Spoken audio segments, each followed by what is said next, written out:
There he is.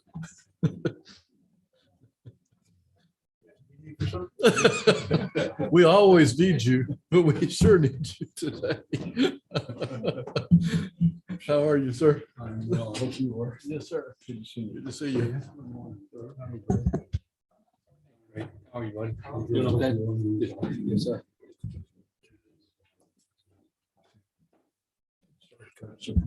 That's okay. Personal issues don't come on. That's the truth. Isn't that the truth?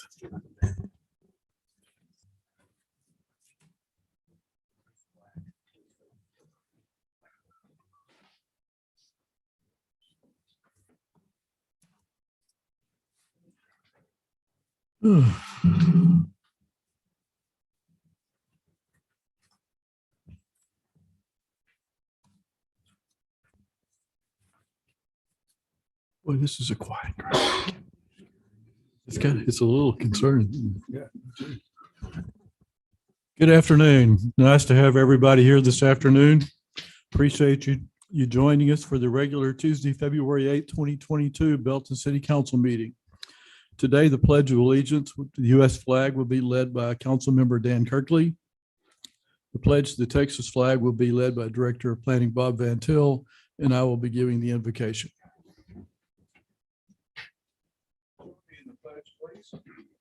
I pledge allegiance to the flag of the United States of America and to the republic for which it stands, one nation under God, indivisible, with liberty and justice for all. Honoring the Texas flag, I pledge allegiance to thee, Texas, one state under God, one and indivisible. Please join me in prayer. Our dear Heavenly Father, we thank you for this beautiful day, and we thank you for the opportunity to gather here today to do the business of this city. We thank you for the blessing of living in a community where your will is still cherished by most of our citizens. We appreciate your healing hand on my wife who had surgery yesterday, and for all those who are suffering from the pandemic and other illnesses. Please guide us and lead us and protect us, and especially keep an eye out over our first responders. In your holy name we ask it. Amen. Amen.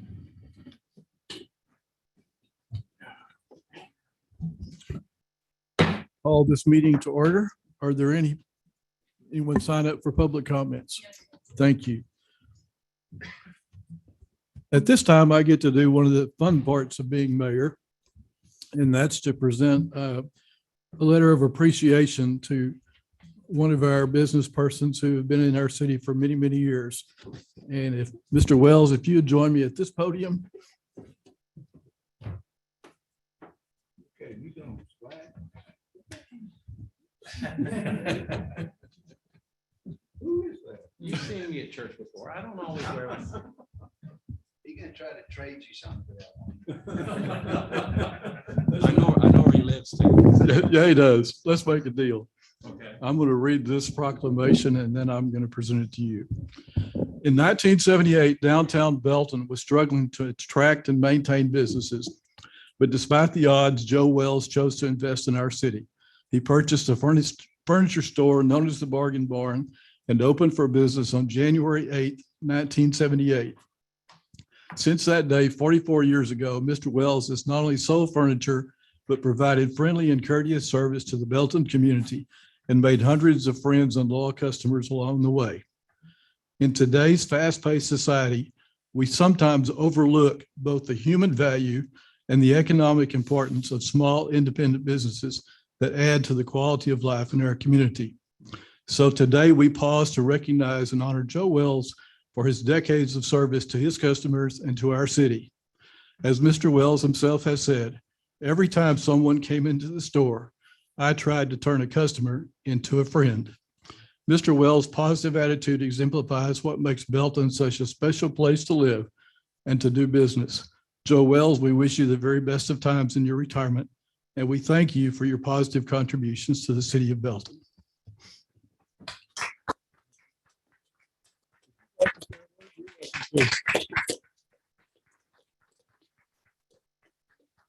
My friend, the mayor, just made a mistake. He gave me a microphone.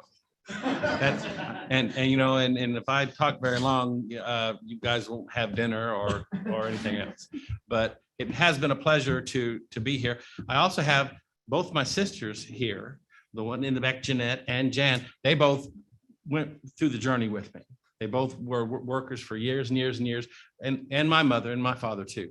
But it's been a family thing, and it's been a pleasure to be able to raise a family, support. And so we're very happy with Belton as much as they are with us. Thank you, sir. Thank you. Thank you.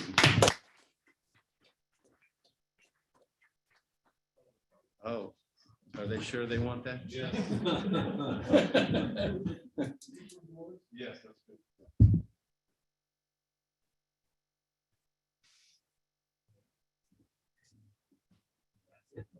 You guys need to work. And you didn't try to sell us anything. No, I gave a bunch to St. Vincent de Paul, but I'm sorry.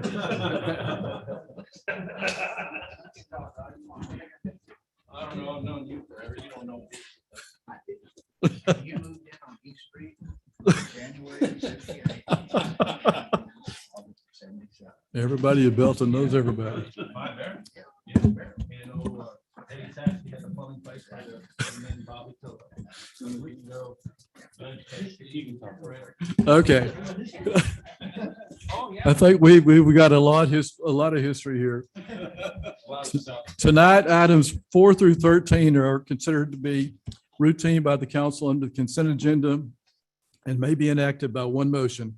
If discussion is desired by the council, any item may be removed from the consent agenda prior to voting and will be considered separately. Item 4, to consider the minutes of the January 25th, 2022 council meeting. Item 5, to consider adopting a resolution ordering the May 7th, 2022 general election for council member places 5, 6, and 7, and authorizing a contract with the Bell County Elections Administrator to provide election services for the May 7th, 2022 general election. Item 6, to consider a resolution nominating the city's candidate for election to the Board of Directors to the Central Texas Water Supply Corporation. Item 7, to consider a resolution authorizing the submission of a grant application to the Office of the Governor, Public Safety Office, Criminal Justice Division for a first responder mental health program grant.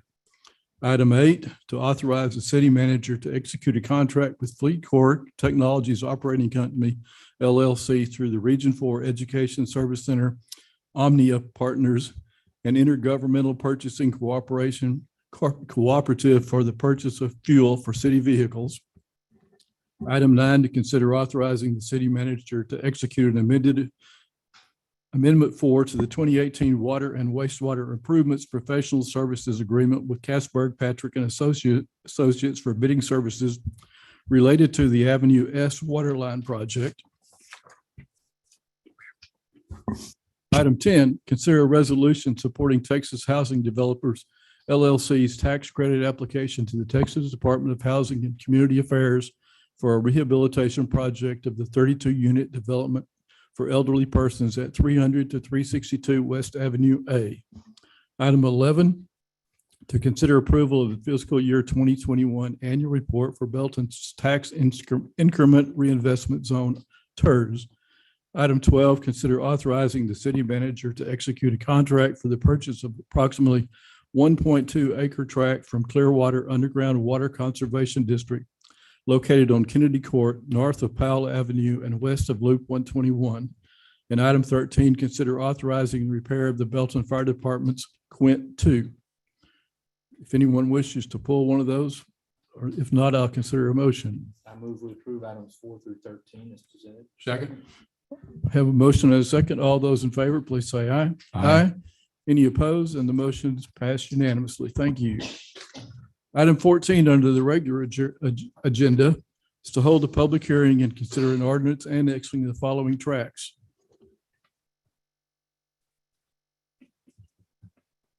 One tract of land consisting of 2.88 acres situated in the F. Madrigal Survey, Abstract 554, Bell County, Texas, property ID 472920, located on the east side of Toll Bridge Road between Shanklin and Elmer King. Item B, one tract of land consisting of 7.28 acres situated in the F Madrigal Survey, abstract 554, Bell County, Texas.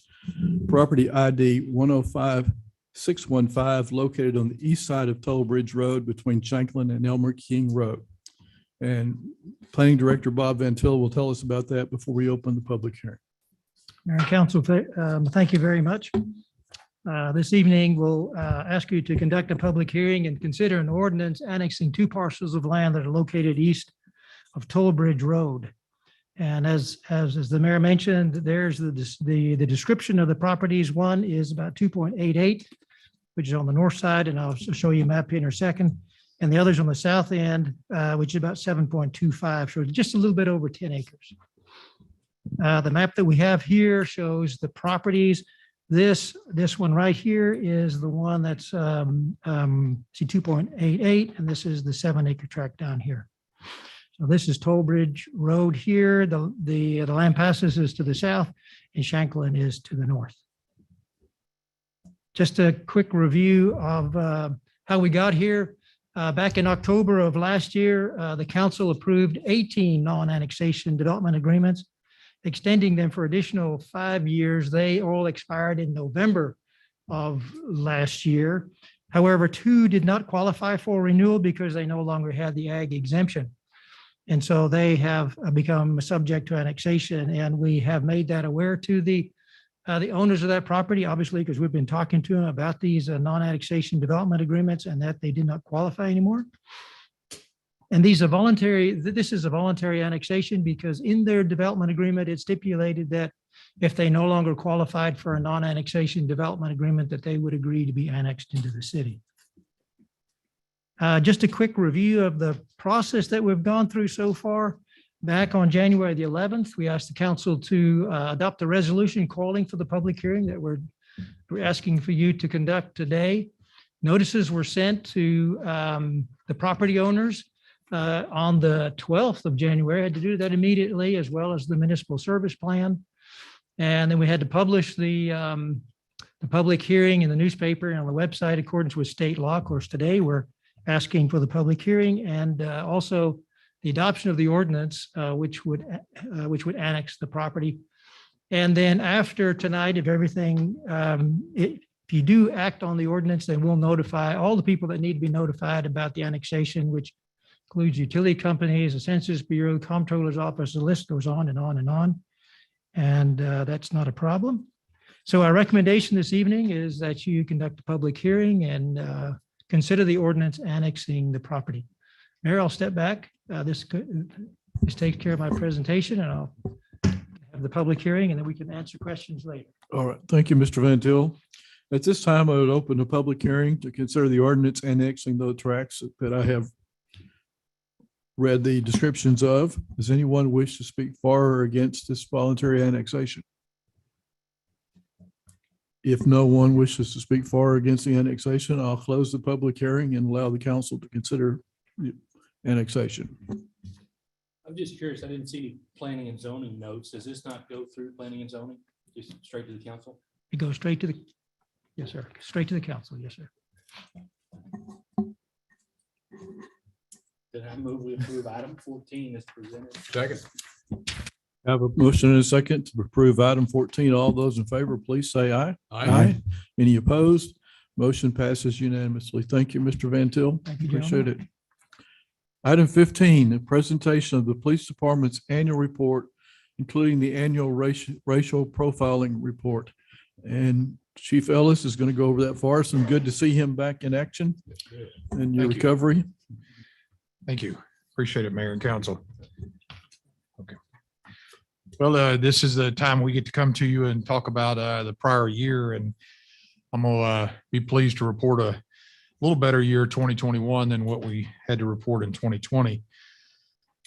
As always, we are definitely remaining prevention focused. That's our model of community policing. We're proud that others have adopted that model, and we have a foundation in procedural justice, which entails fairness, impartiality, transparency, and voice.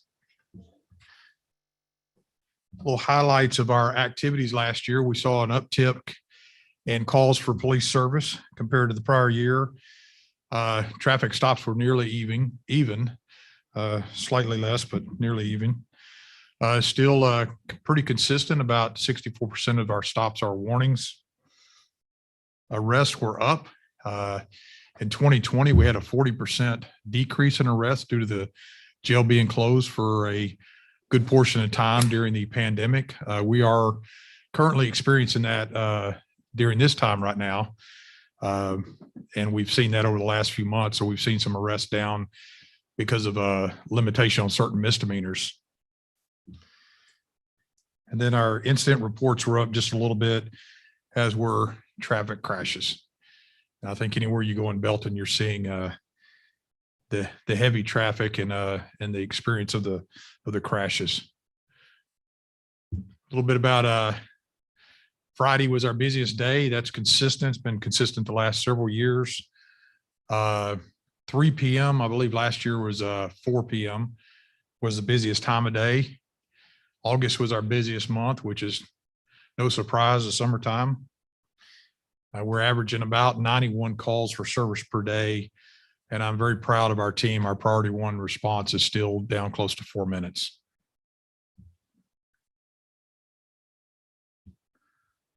Well, good news on crime. Reporting these major crimes to you, all these major crimes here are down in 21. We saw 2 crimes up. They were not big numbers up, just up by a few per, and that's all broke down into the report that you have. I have a hard copy if you'd like to in your packet.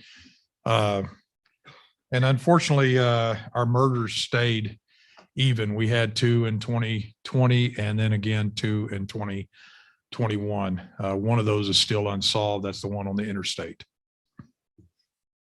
Overall, though, we saw a 14% crime reduction, which is surprising to us. Burglary of vehicles, people are locking their cars up. We saw a 52% reduction in car burglaries. A couple other highlights: slight increase in DWIs, had 1 less fatality accident. Now, we've not started this year off very good. We've had 3 already this year, the month of January. Very tragic. Other sex offenses, that's your indecent exposures, other things other than sexual assault were down. Assaults were down slightly. And our mental health calls, surprisingly, were down. And one thing that not surprising is we saw a uptick in the force used against officers. More people are confrontational with the officers. A little bit on our racial profiling. Out of those nearly 6,000 traffic stops, you'll see that the racial makeup of our traffic stops pretty much mirror our demographics for Belton. And keeping in mind that with our visitors and our highways and all, that it's not a true representation of our total stops, is just our demographics, because we have so many people that actually do not reside here that we interact with as well. But there's no, I'm pleased to report to you, there's nothing outstanding about our racial profiling report or anything out of the ordinary. We actually analyze this monthly. So all supervisors are required to randomly do body camera review. I do that as well. And then we look at these numbers monthly.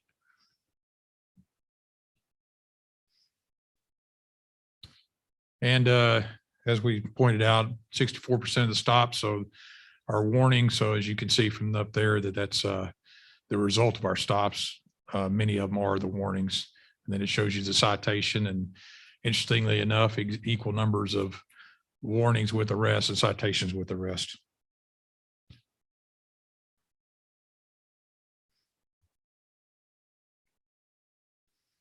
And then our code compliance, they were very busy, nearly 9,000 violations. Still gaining voluntary compliance majority of the time. That number is actually down a little bit. They were 99% the year before. We've had to take a few more people to court in 21. And then animal control, just a little over 3,100 animal calls. Just a few highlights.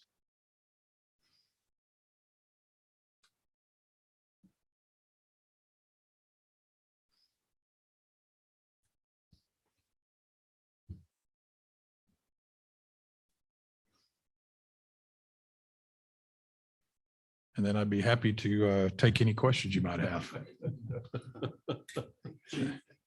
Oh, save the best for last. What is a warning with a arrest? It would be, they made a traffic stop, and instead of issuing a citation, they gave them a warning on the traffic violation and then took them to jail for some other charge. Could be a warrant, could be drugs, could be driving with license suspended. Chief, I noticed our accidents were up by a third. Did you contribute that just to traffic density, or did the extended ice-mageddon, snow-mageddon have a lot to do with accidents during that time, or what do you think? I think we're just seeing the growth of our area, the massive amount of traffic. The injury accidents, I believe, were just down slightly, but it's a lot of people in a hurry. I've really noticed, it seems like an increase in speeding on North Main coming to southbound on North Main, people trying to beat each other to where it pinches off before the overpass. I don't know if, I know there's no way to completely control that, but are you still using that speed limit sign around town in different places? I just haven't seen it recently, but.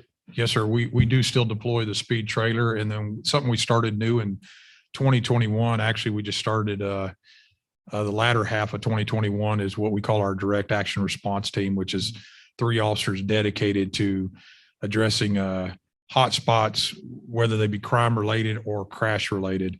So we've seen an uptick in traffic enforcement. It's just there's just more you can shake a stick at right now.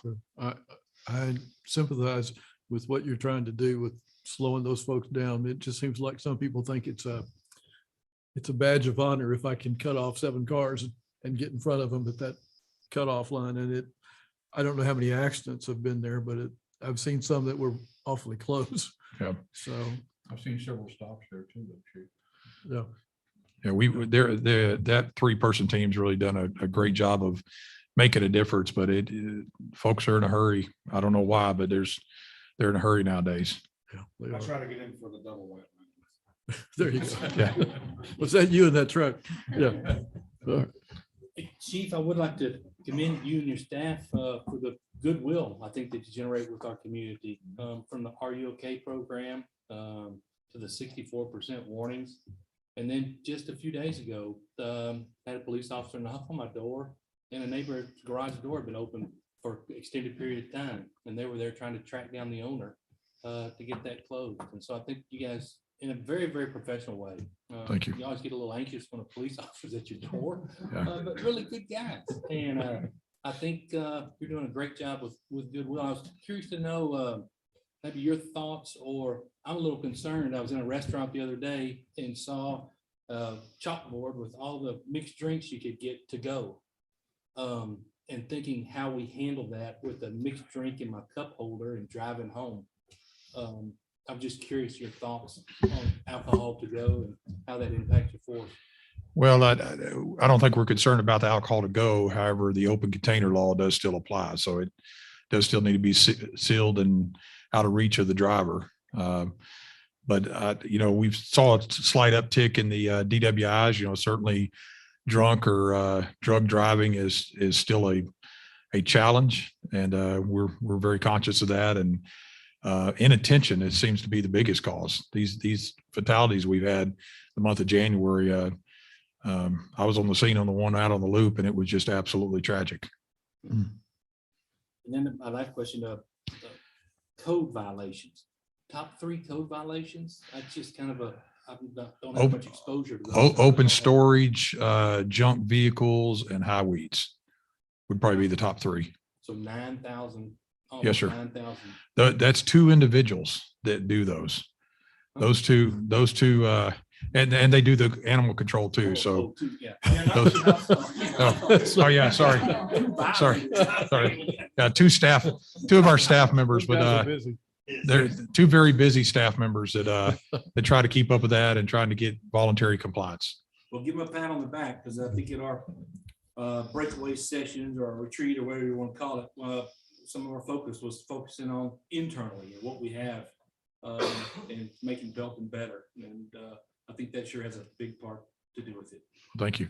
And I'd like to just give a shout out to my command staff, Deputy Chief Larry Bergs back there, Captain Daniel Aguirre and Captain Alan Fields. These gentlemen helped me keep things going the right way. And then they've got a great teams underneath them. Any other comments? I appreciate John saying that. I wanted to brag on that Are You OK program again, because when you think about lives saved, 13 lives saved of elderly Beltonians, for the most part, elderly. I guess all of them were elderly, and I guess I'm in that category now, but I really appreciate that. And I think it's a great service to the community. And it, like John said, I think the public in Belton appreciates the Belton Police Department. And you can't say that in every community in Texas or in the country. So we appreciate you all too very much. Thank you. And we appreciate the comments very much from all the council and the great work that the police department does. We're also working aggressively on some grants to try to address some of the situations. We have a grant pending right now for a driver's license reader and some other defensive type mechanisms that we might help to address the situation. Also working with TxDOT on some specific locations where there are needs to address that situation. And so we had a conference call last week with the Waco district office about how to address some of those issues and identifying those locations to try to make some interim fixes that would help traffic safety. So constant effort. And again, Gene, appreciate you very, very much and all that you and the department do. Yeah, we all do. Thank you very much. Yeah, he's working on it. Item 16 is to receive a report on the 2022 compensation study and consider its implementation, something we've talked about for some time. And we're pleased that Charlotte Walker has a special guest tonight to start us off on this discussion. I do, and she gets the award for coming from the furthest tonight because she came in from Arizona. She just flew in. So anyway, so yes, we started this back in October. We are so happy to get it finally toward the end. It's been about a couple of years since we actually did a study, so it was time. Lori is with Logic Compensation Group, and we've been working with her and her staff to get this done. You guys have a final report in your packet, and then she's going to give you a brief overview. And then Mike will come up and talk about the financial aspect, and then we'll be here to answer questions. And this is Lori Messer. I don't know if there's any relation here, but Lori, meet John Messer. Thank you for being here, Lori. Thank you, Honorable Mayor and Council. I'm happy to be here and pleased to present the overview of the final report for the compensation study. I just want to make sure that this is on. All right. So the purpose of tonight's presentation is to go over the objectives of the study, our key deliverables, and walk you through the process of how we went about doing the study, what we found, and what we recommend. So to start off, with every study, we want to understand what the study objectives are and the key deliverables. And it started out first with defining a pay strategy.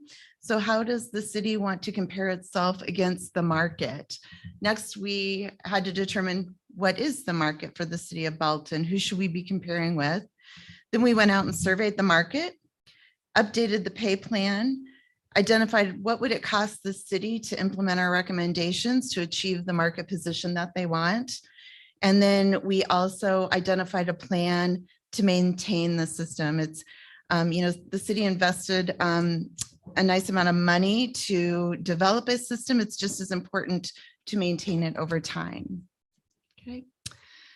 So the first thing that we did is we had a project kickoff, and part of the project initiation was we met with the city's project team because we wanted to understand what's the current state of the compensation system and what is the desired state.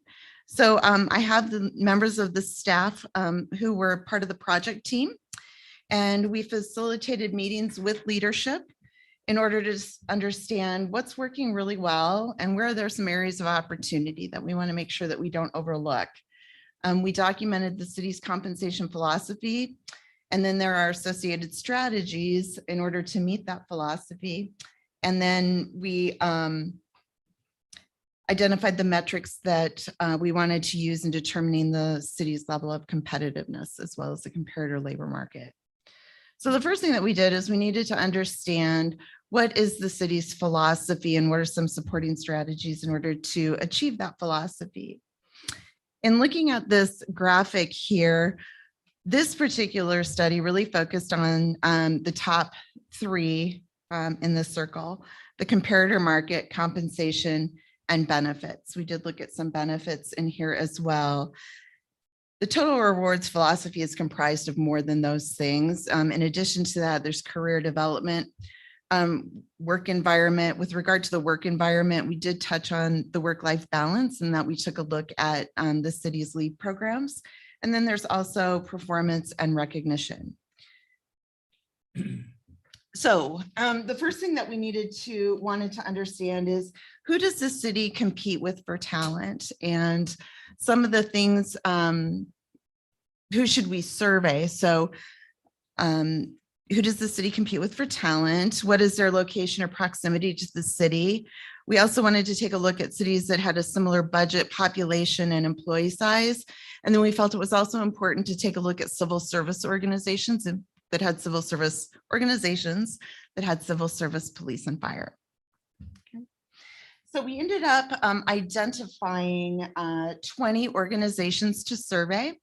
Of the 20 organizations, we actually got data from 18 of those organizations, which is a 90% participation rate, which is astounding, especially given the current climate that we're in with COVID and everything. Those organizations in orange, dark orange, they provided us with their data, and then we confirmed what we had matched for the city's jobs with them. We did look at 65 jobs in the organization. When we are looking to survey benchmark jobs, we typically like to keep it around 50. We have found in our years of experience in doing these types of studies is that the more you go over 50 with benchmark jobs, your participation rate really starts to go down. People find it overwhelming, and salary surveys are usually the lowest on human resources priority list. So we actually, we wanted to make sure that we looked at the lowest level jobs in the organization up through the highest level jobs, and we wanted to have a good cross section across the different departments of the city as well. Once we got the data back from the organizations, specifically what we looked at is we looked at what are the comparator organizations' job titles, how many incumbents do they have in the position, are the jobs exempt, hourly, eligible for overtime, or I'm sorry, that's non-exempt, or exempt where they were salaried. What was the average time in position, the base hours worked, average actual salary, and then the salary ranges. We then, once we received all the data, we validated it. We wanted to make sure that the information that we got was valid, so we could build a pay structure that the city could rely on based on the data collected. We did also adjust base hours to align with the city's hours worked. So for example, the fire positions, the sworn fire positions work 2,920 hours a year. We wanted to, every fire department at different cities, they all have different number of annual hours, but we normalized that data. So it was equal across the board. And then it was 2080 for the rest of the jobs. Where we had questions on matches, we did ask for organizations' job descriptions, and we took a look at those to make sure that they were truly good matches. When we determine what the metric we use, we call it a market index. When we determine how well is the city aligned with the market, And anywhere that you see between, if your market index is 100%, that means you are spot on with the market. Your data matches the market exactly. If you are anything to the left of 100%, you're said to be in a lag position. If you're anywhere to the right of that, so greater than 100%, you're said to be in a lead position. Ideally, you want your pay structures to be aligned somewhere between 90 and 110%. That's considered good alignment in the market. Pay is constantly changing, so you need to have some flexibility there. When we actually went to look at where does the city, how are they aligned, we look at it in a couple of different ways. So non-civil service positions, we take the city's midpoint, which is considered a market rate, and we compare it to the actual salaries being paid in the market, because that is what the city has to compete with to recruit talent, what other people are making. We do it a little bit differently for police and fire, in that we look at actually range minimums. And the reason for that is we call police and fire career level job positions. It is not unusual for someone to start their career as a police officer or firefighter, and 20 to 30 years later end it as a police officer and firefighter, because the next ranks within those structures are supervisory. Except in fire, you can be a fire engineer, okay? So when we took a look at that, the non-civil service jobs, when we looked at the city's midpoint compared to market actual salaries, it was a pretty good shape. It was lagging the market, but the market index was 94.1%. It's within that acceptable threshold. And it's important to note that that 94.1% is reflective of the entire non-civil service organization. So individual jobs did vary. When we looked at fire and police, we found more misalignment with the market.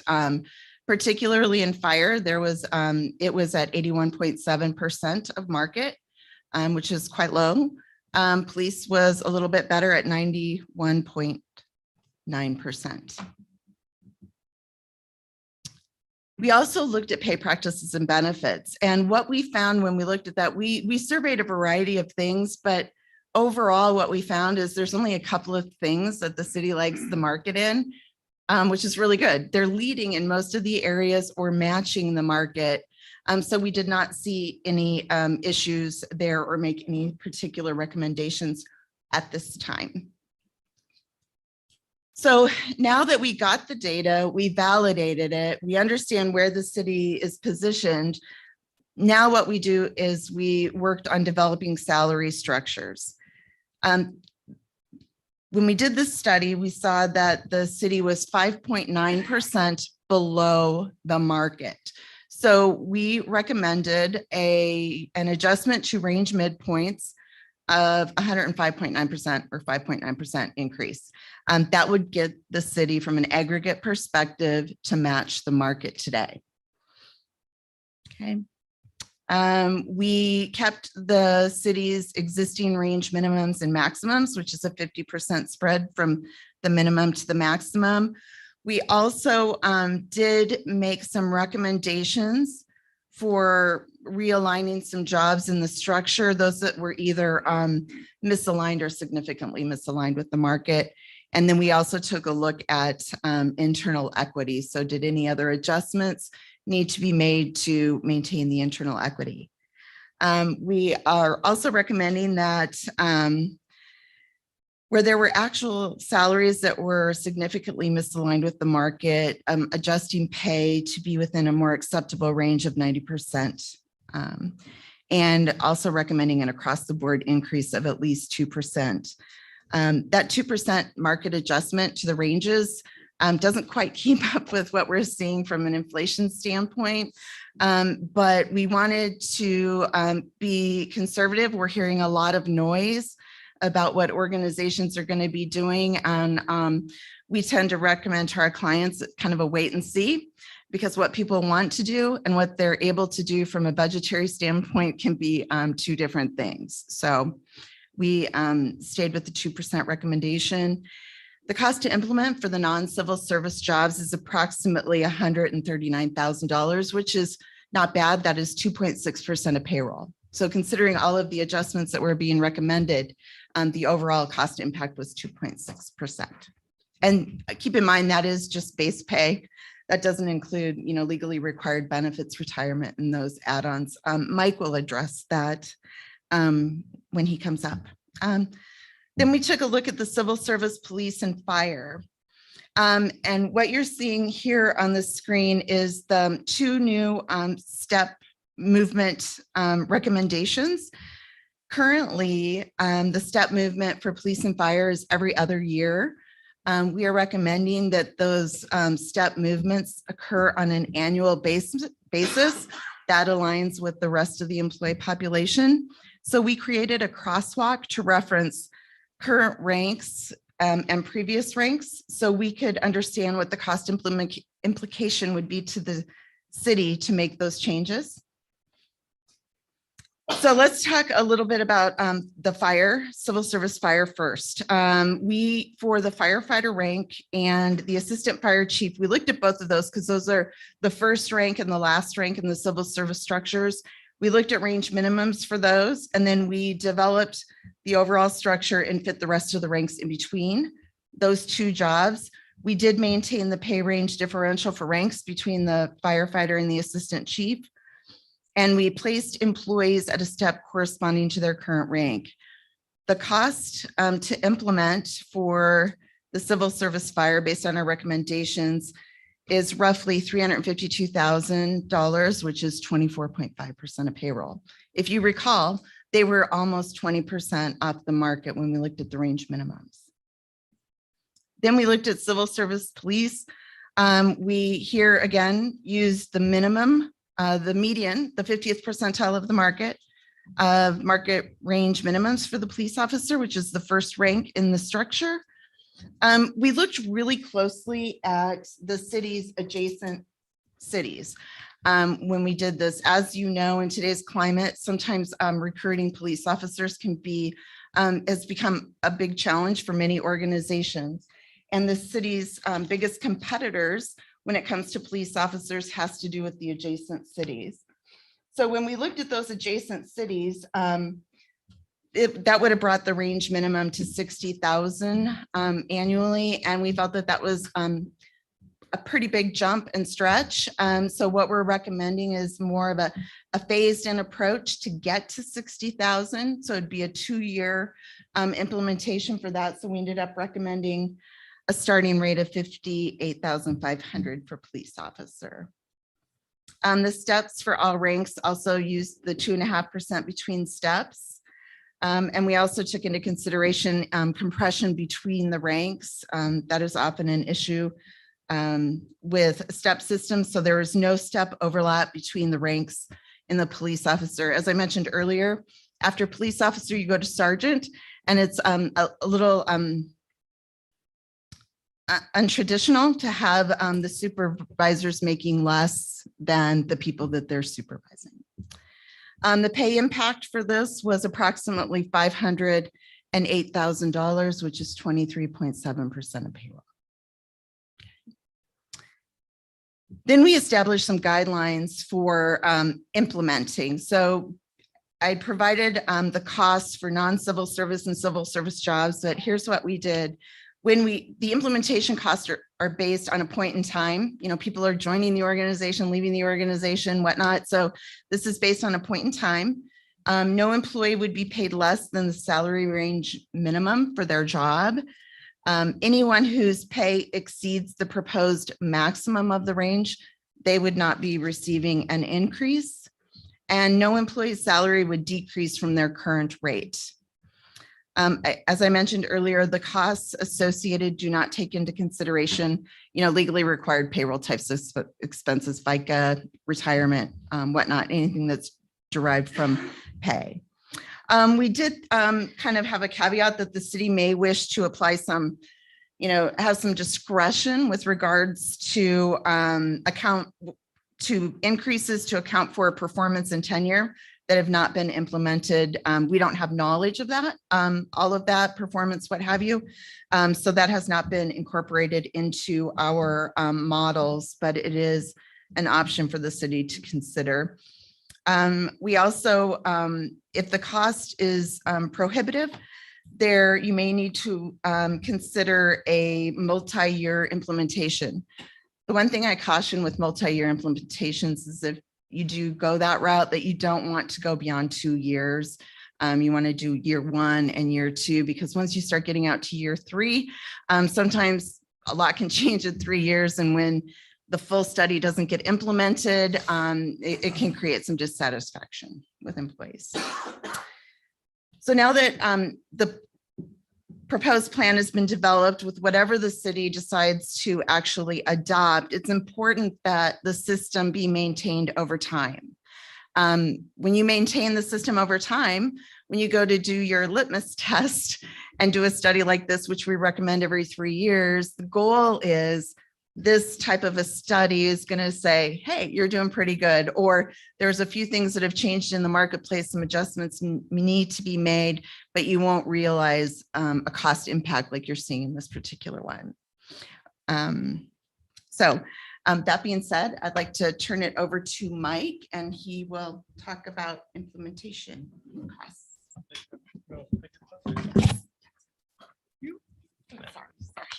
We're juggling. Awkward.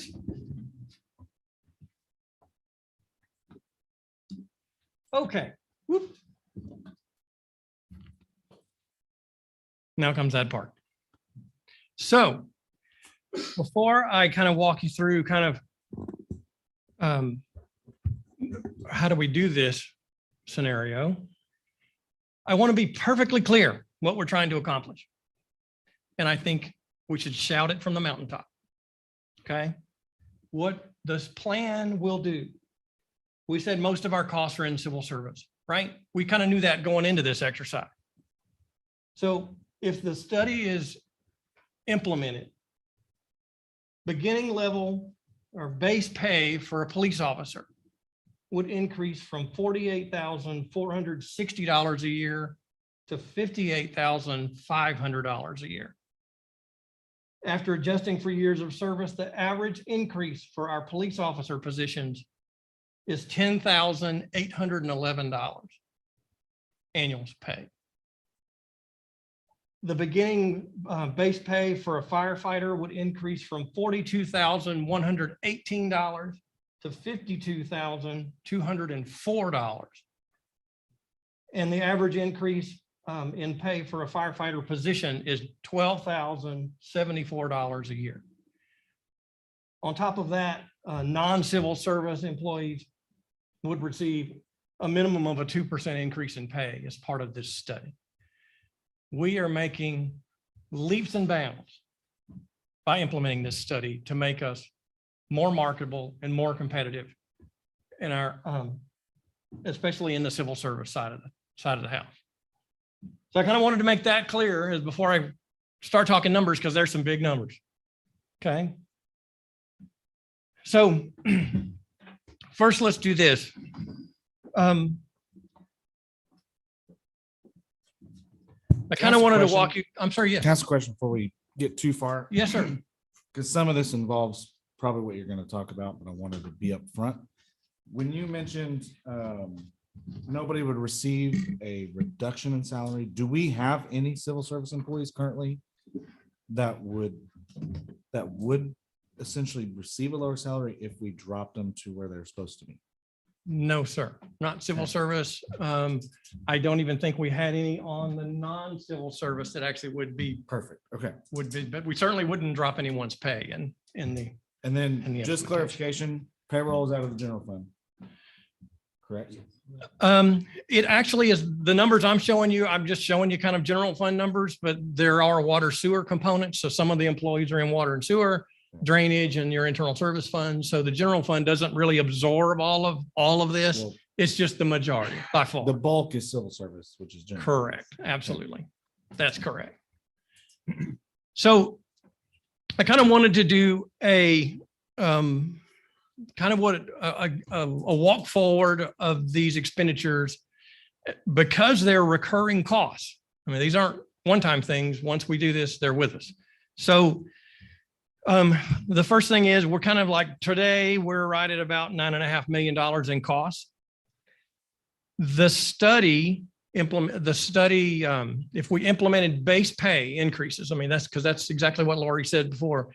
These numbers, her numbers are just salaries and wages. And the total cost for that is right at $1 million to implement the salaries. So what we're talking about is come April, if you decided you wanted to do this, we would raise everybody's pay according to the survey.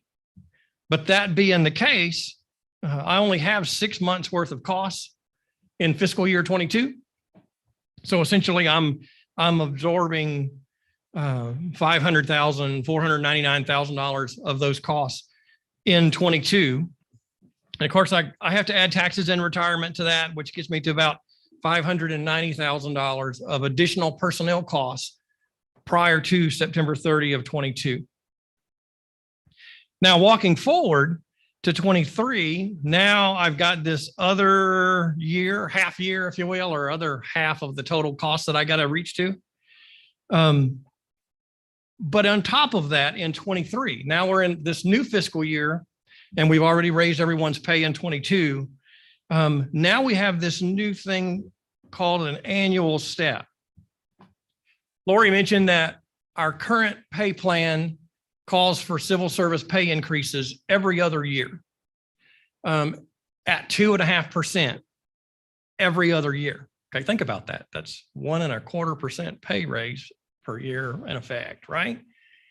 That's precisely why we've been so far behind, because that whole thing's been so compressed. You're not keeping up. You're continually falling behind. So part of the new recommendation is to change that to a 2.5% increase annually with an annual step increase. So they'll stay more in touch with the market as they go forward. Plus there's this new thing going on here, which is a cost of labor adjustment. And I just put 1% in there. That's kind of the recommendation. By moving the scales, and in our case, we would probably people as well. By moving the scales 1% each year, that helps keep up with the market. Please step in if you need to. Our scales don't fall behind, because we're moving those as we go, as opposed to waiting for 3-5 years until we do another study.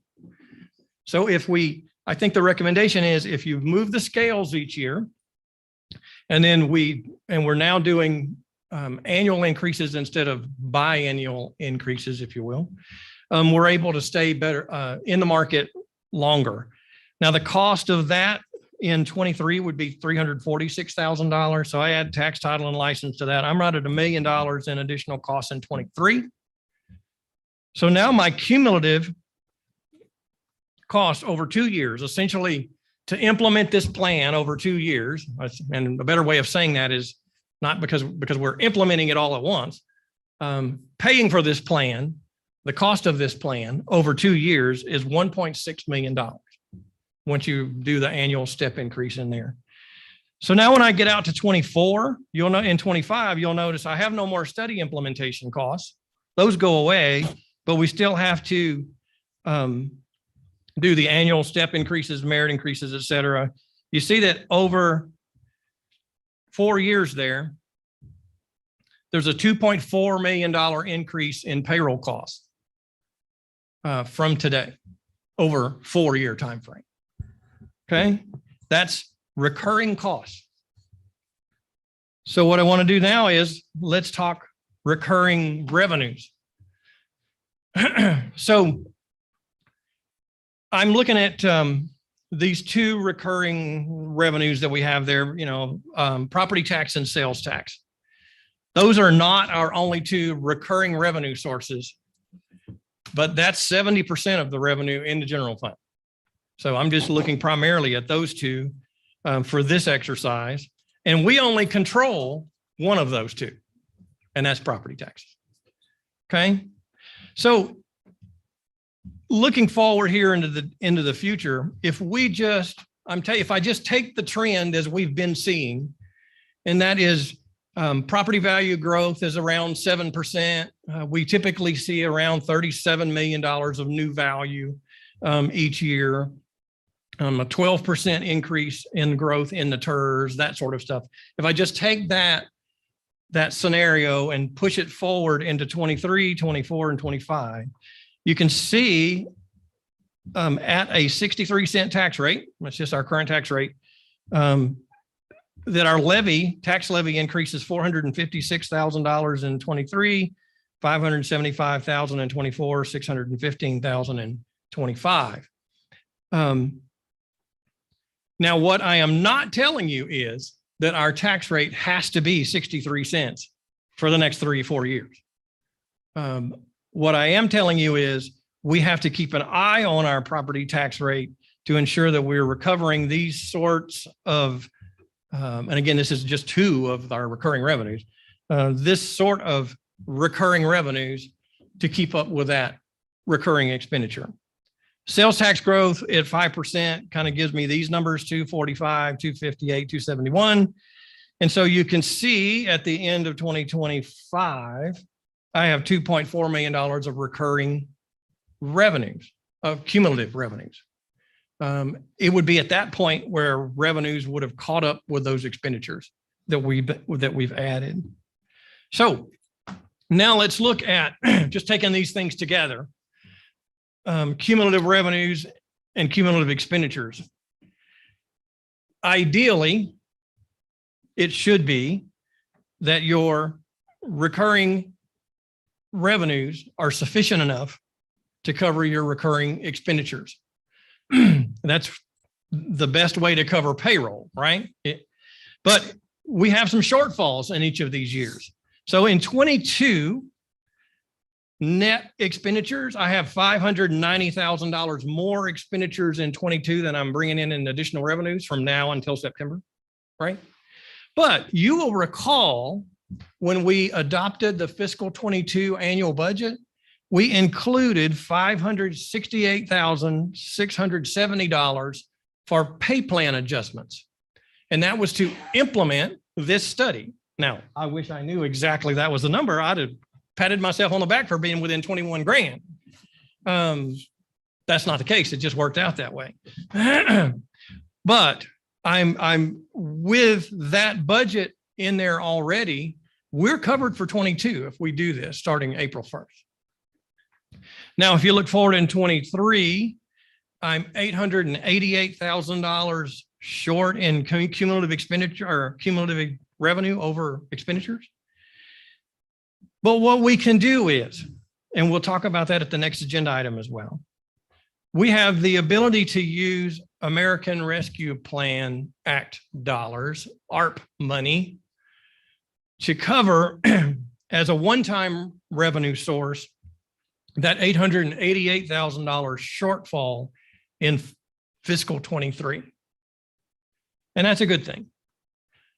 So moving forward to 24, I'm like 479,000 short on a cumulative basis. We could use another 300,000 in 24 of ARP money, bringing that total to 1.2 million. So I'm still a little short, and that gives me to this last little group called assigned general fund revenues. So what is that? We have currently, since 2020, the end of fiscal 20, we have assigned reserves, assigned fund balance in the general fund of $872,000, which was formerly the Civil Service Fund. In 2014, we established a Civil Service Fund for the main purpose was to pay for large termination payouts for civil service folks. So when a police officer or a firefighter is fired, retires, quits, whatever they do, their cease employment, we pay them their accumulated sick pay and their accumulated vacation. And those can be some very large checks. So I think the idea was back in 2014 to establish this fund to make those payments. over time, we have been contributing anywhere from $95,000 to $230,000 per year into the civil service fund. Now, that's why that balance has grown to almost $900,000 over those just few years. In fiscal 20, so that money has always been reported on our annual report as part of the general fund. So as far as everybody ever saw that, it was always part of the general fund and it was always assigned general fund balance. So in 20, at the end of fiscal 20, we simply officially abolished the civil service fund and moved it into the general fund as part of that. And that's where that assigned fund balance sits. Just as to give you an idea, the largest payout that we ever had, I think was in 2018, if I recall, and it was like $200,000 for police and fire. It was a really bad year of terminations or people leaving in police and fire in that one year. And I think the total payout was $200,000 between however many people it was. But the point is, that's just general fund. That's just compensation. That should be budgeted, or not budgeted, but that should be included in the general fund costs for the year. Unexpected people left, more people left than we anticipated, that sort of stuff. That really having a special fund for that just didn't seem the right use. There was a mix match between this growing fund balance and the actual expenditures that you had there. So we did away with that in 20. That assigned fund balance still sits there, and we could use 162,000 of that for this shortfall that we have in 24. So there still would be a substantial amount of assigned fund balance at that time. And then the same thing would occur in 25, slight drawdowns of this assigned fund balance in the general fund. Does that make any sense where we were headed with that? So lots of money, guys. I'm not going to try to fool you on that one. But we would be making great strides on catching ourselves up and making ourselves more competitive in that environment. And if we can get to this level here, to where recurring revenues just about cover recurring expenditures, it would be more than enough going forward. Then this could be sustainable over time. This is just my way of kind of walking us forward. At what point do we get close? And I'd be happy to take any questions there. Lori and I or even Charlotte can answer a question or two. Come on, Charlotte. I got a few, but I'll let somebody else go. I've got a couple. And just going through the report, I made some notes out to the side, so I'll just kind of start with those. But areas where the city leads the market, can we review that in detail before we flip the switch and say, oh yeah, wait, we're going to up everybody's salary and we're also going to continue to give you this, where we're over and above everybody else by some pretty dramatic things. Yeah, please. So, yes, I mean, that is definitely something that the city could consider. I will caution those people who would be losing something. Sure. Anytime that's why it's so important when you look forward, that like we don't want to reduce anybody's pay because that personally impacts. And in most cases, I think with this, not everybody, right? It's targeted populations that it might hit. So we always say that there needs to be a balance between those benefits and pay practices items and base pay, because base pay is what are going to get people to apply to the job.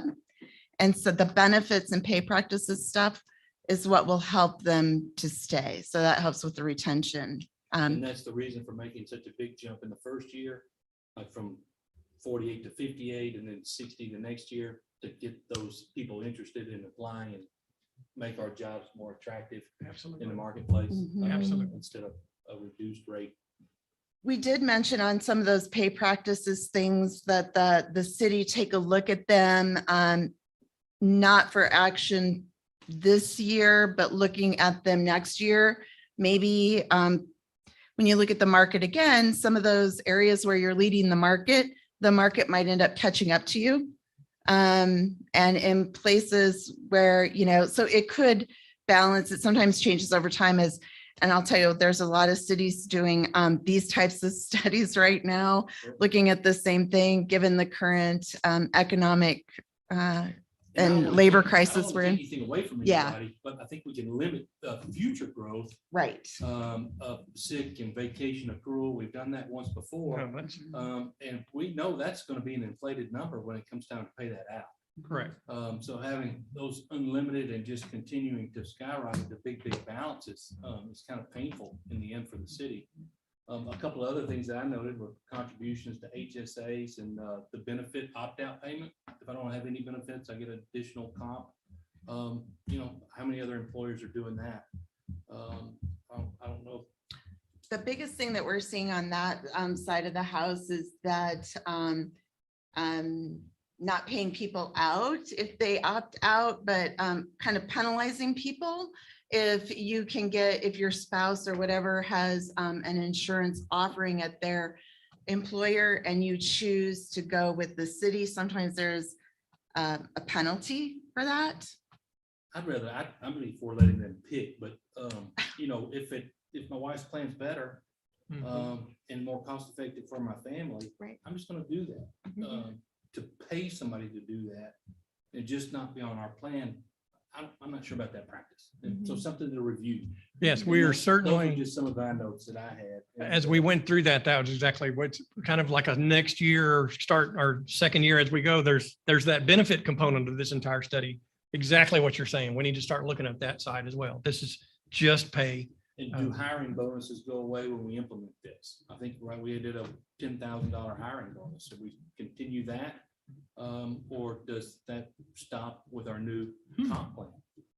That's a good question. That's a TBD. We are seeing just with the labor market. I got a lot of red notes on my stuff. Yeah. So sit tight because there's a couple others. And the other area that I was a little concerned about, and I noticed in here that we wanted everybody to be at a minimum of 14 or 14.50 an hour, but some of those lower paying jobs that look like we're still around the 13.75 or something, we're going to bump all those up, correct? So that we don't leave anybody behind. Correct.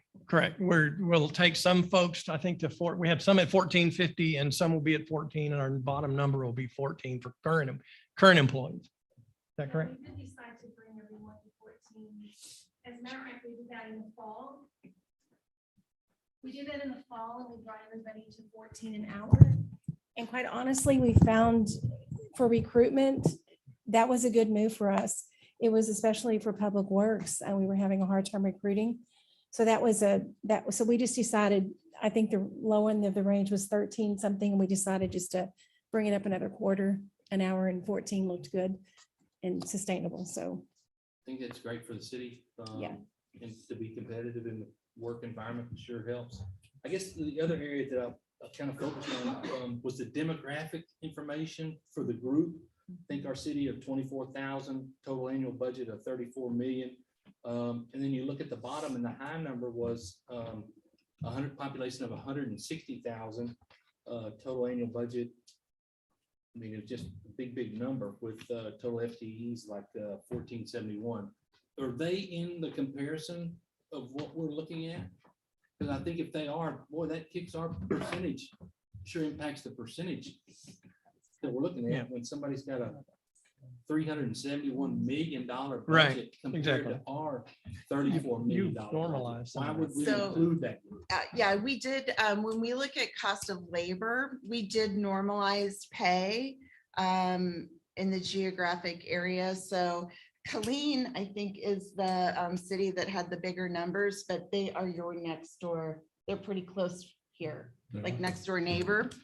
And despite their size, it's important that because of proximity, that the city take a look at them. And again, we looked at the median of the market. So even if Colleen was up here, the highest payer, And another, the lowest payer, we're positioning the city right in the middle, and we're not using averages because those extremely high and low numbers can influence the average. But when you're looking at medians, it's just a number right in the middle of the pack, and that's where we place. So that's why that large number is in there, because the proximity.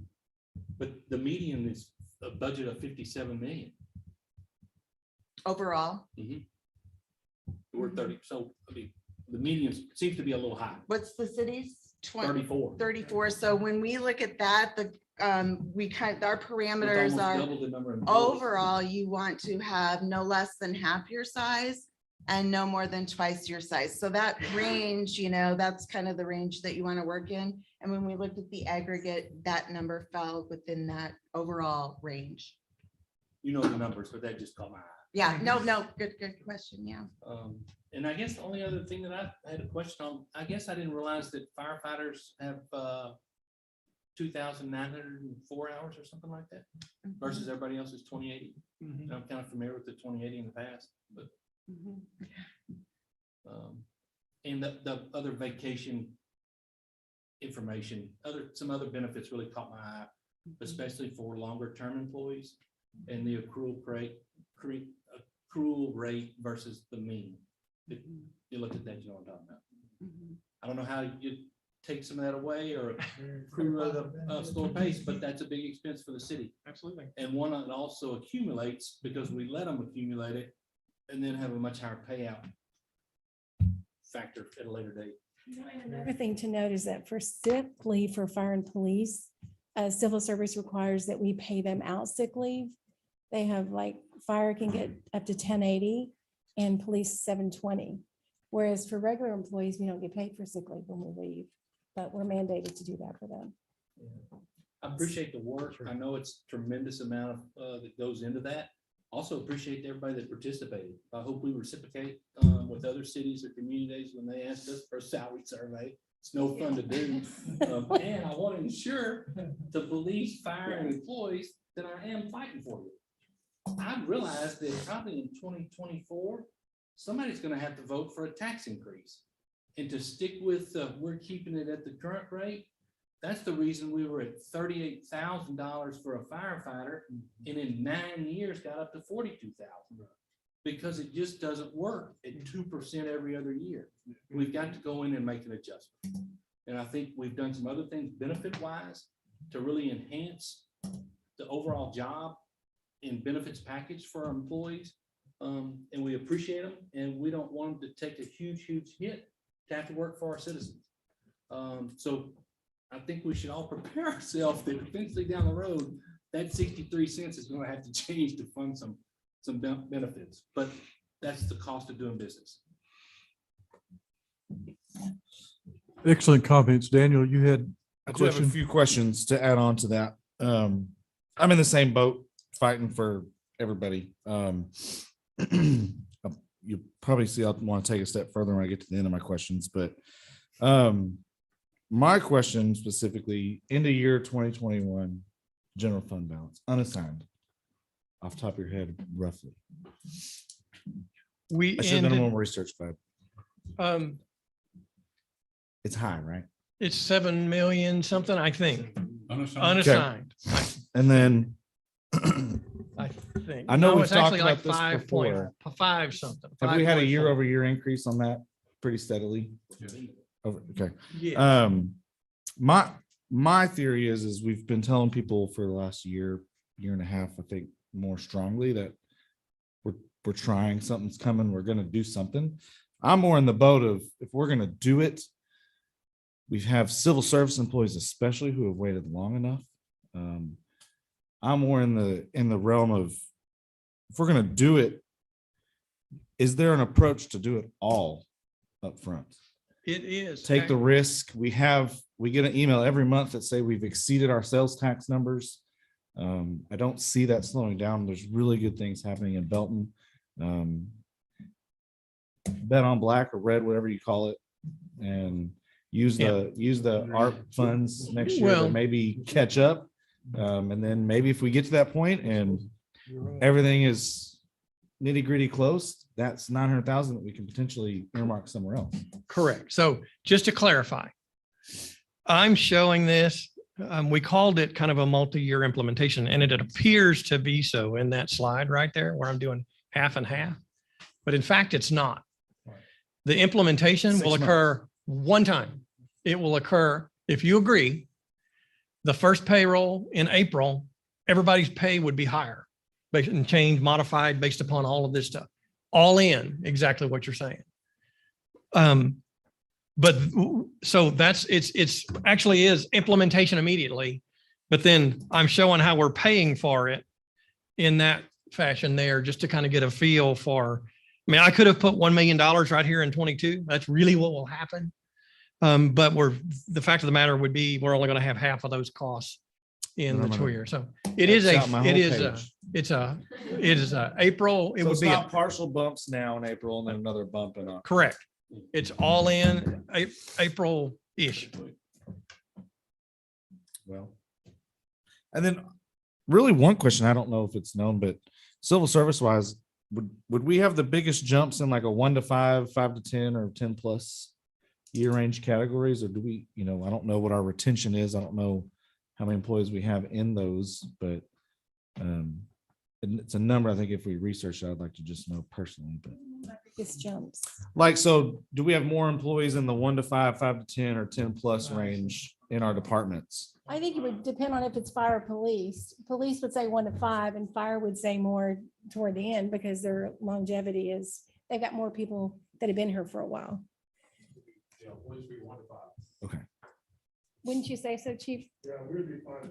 Yeah. Okay.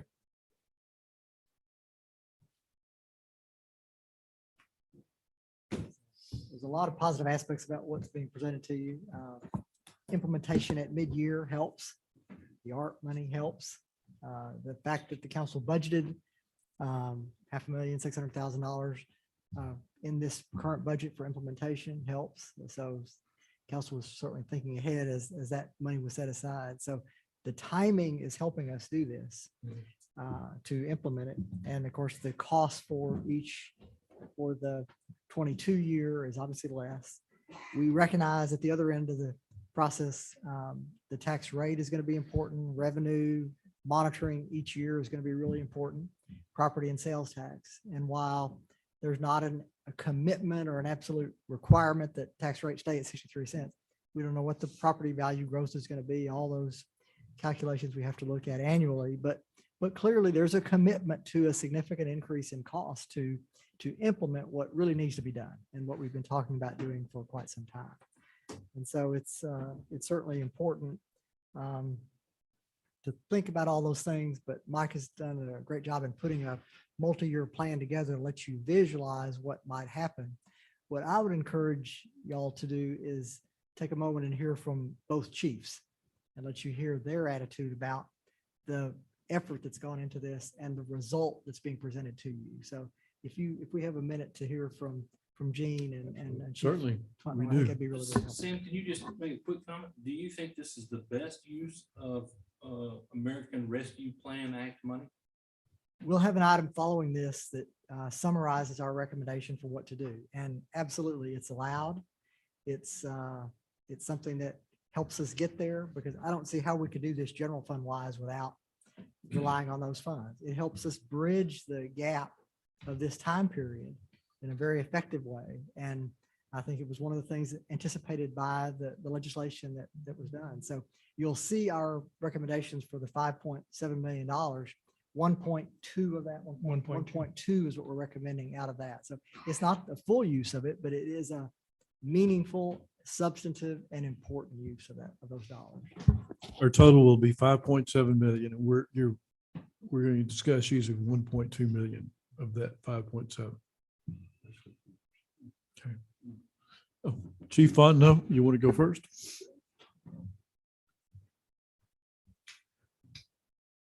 When Mike called me on this plan, we had a discussion on the phone. He emailed me some documents, let me look at the plan. And it really lined up real well with what we had done when we implemented the driver operator position. The 2.5% per step and the 12.5% per rank increase when you promote was still there. And I was very surprised and pleased that was maintained. The one thing that I saw different was the step increases happening annually versus every other year, where we had brought out our current plan to ensure that our guys saw raises throughout their whole career. And then it was reduced to an 11-year plan every year. It's the same amount of steps, but we're getting our guys, we're incentivizing our guys to stick around because they get their money faster and then they make more money for the rest of their career.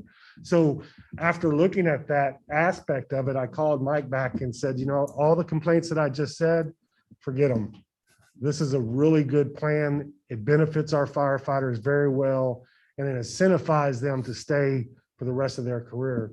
And truly, as mentioned earlier, with firefighters, you want that 20-year employee, you want that 25-year employee, because the institutional knowledge and the buy-in that employee has is what makes that firefighter great. So I really appreciate all the work that everyone's done on this, and we really look forward to implementing this if approved. Thank you, Chief. Chief Ellis. I've been with you for 13 years. This is by far the most significant thing that we can do for the Belton Police Department. You have the best police department in Central Texas and the greater region. You commented that yourself, but don't listen to me.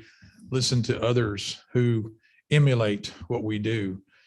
And this gives those officers that respect. It makes them competitive with their neighbors, the people that they train with, the people that they interact with at the jail. We've lagged for so long, and this is one of the best things that we can do to maintain that. We had an officer test with one of our neighbors this Saturday, and we've got another one looking, but most of them are waiting patiently, as we asked them to do when we started this compensation study. This here will take us into the future. It will keep the professionals that we are known for. The best of the best is what we have, and we shouldn't want anything less than that. And this plan is solid. It carries us into the future. Mike's built in you mentioned that 1% across the scale, the things to make sure we don't get far behind again. We've lagged behind for so long, and this is finally going to take us to where we need to be. And we certainly would appreciate your support of this. Chief, what happens to a police officer in year 12 or 13 or 15? Our scale stops at 10. Two things. One is the implementation that they're proposing would be to adjust the scale over time too. So you're truly never stuck, the cost of labor adjustment. But the other thing, they have opportunities for promotion, opportunities for assignment pay, some of those things that you talk about that where we lead the market, like our certification pay for master, intermediate, and advanced peace officer. So they have those opportunities where they can actually grow in those areas. And I think it creates a lot more incentive to promote. And you have enough spots to keep promoting? With the change that you all approved in the last few months, yes. And the only reason I ask, you get a guy who's 15 years and the pay raises kind of dry up, or the significant pay increases, and you start looking at Temple or Clean or some other place who recognizes 15 years of service. Temple's, we aren't reducing our steps. I think when I first came, we had maybe 18 or 20. Yes, sir. And now we're going to 10. This generation would rather have the money sooner, and even our neighbors have reduced the number of steps. So, It's healthy discussion. yes, sir. Thank you. Thank you.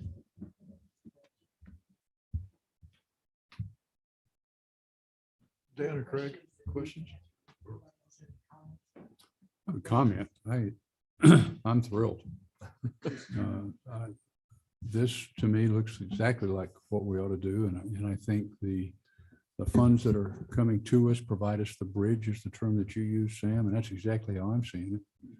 I think the continuing improvements and gosh, every time I turn around, somebody's telling me they're starting another development in Belton or nearby that's going to positively impact our sales tax rates, et cetera. So, John, I agree with you. Looking out 3 or 4 years, maybe we'll have to do a rate increase, but maybe not. I think we're going to have to grow our forces or we're going to wear them out as we keep adding people and structures, et cetera. So I think we got to make sure we balance that as well. But frankly, not to take this opportunity and embrace this whole hog would be disingenuous in my view. So you certainly have my support.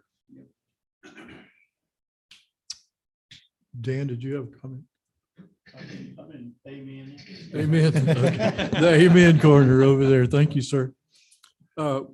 Just one thing back to a couple of John's points. I thought, how much room is there for tweaking any of this in terms, if there's some area that we really don't feel comfortable with, how much latitude does the council have in coming back and looking at this? I think it's a great plan. I'm not putting it down at all. I just, I think it's a valid question. I think the core of what's being presented is something we would strongly recommend that we go ahead and implement. There are aspects of it as we look at some of the assignment pay and some of the other things that we'll be looking at through the year, some of our policies that we've talked about that certainly could be adjusted. If there's something in particular the council wants us to look at or evaluate, we certainly can do that. But I think the essence of what you have before you is a comprehensive plan that merits implementation. I don't disagree. I will say we've talked about it being a moving target, especially with civil service. If we implement this 3 weeks, 4 weeks from now, it could be somebody else just did theirs and be back to this again. So do we have an internal procedure for when we talk about a review of the plan to maybe do our own little micro survey of as far as, some local departments? You bring up a good point, because if you notice in this survey, if you look, I think it's on the market survey where it has the different non-civil service, and then fire and police. If you look at the non-civil service, we're at 94.1% of market. I was elated to see that, because what that means is that internally, when we hire people, we're really methodically looking at those positions, doing our mini surveys from, the HR desk and surveying around us to see where we want to place that position, not just picking a number on the scale and putting it in. So that's part of our internal process to make sure that we keep it aligned. And we can kind of do the same with the civil service moving targets, because that's the biggest. Well, civil service, we knew that we were far off in police and fire, and it kept getting worse and worse, but that's not as easy, because when that's a scale that's approved by council on that, that pay scale. So we can't just go in and change those numbers, but we certainly know through, surveys that we do that those police and fire start to It'd be a become huge step getting forward on. to do annual increases. That's where we have really fallen behind.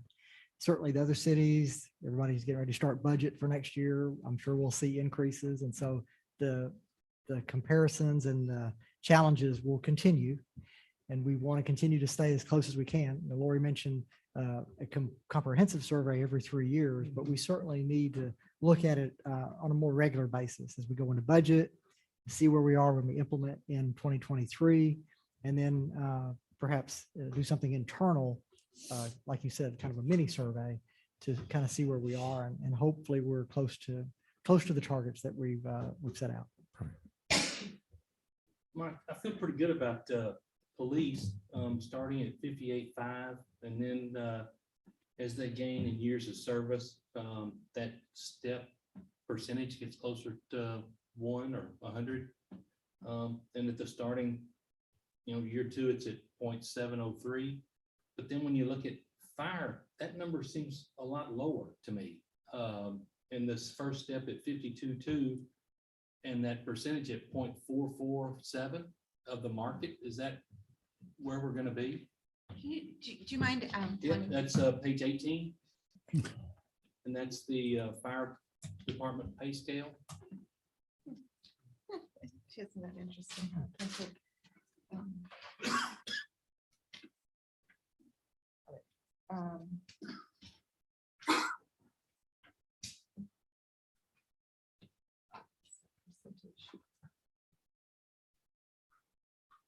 And the reason for that is the reason for that is because when we looked at fire, we looked at the firefighter and we looked at the assistant chief. And then we fit the rest of them in between because we wanted to be at market on both ends of the spectrum.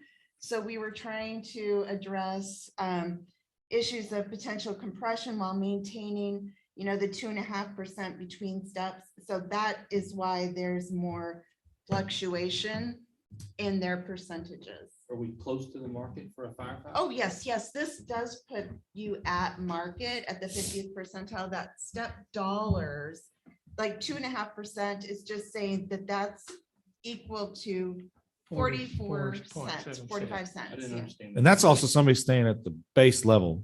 How quickly they become driver operators? They're eligible for driver operator at 2 years, and in our system and the growth of the department, we'll see a lot of eligible chances for promotion through. And to answer the question about the 52,000, where police are at 58, we have an incentive program through certifications that will allow even that base firefighter to come in quite a bit more than that 52 if they take an opportunity to get certifications and so we wanted to incentivize that even at the lower level. So they have an opportunity to increase their, even if it's only that 2.5%. And I noticed that in the report, and I hope that's something that we're gonna review compared to the mean, that we aren't.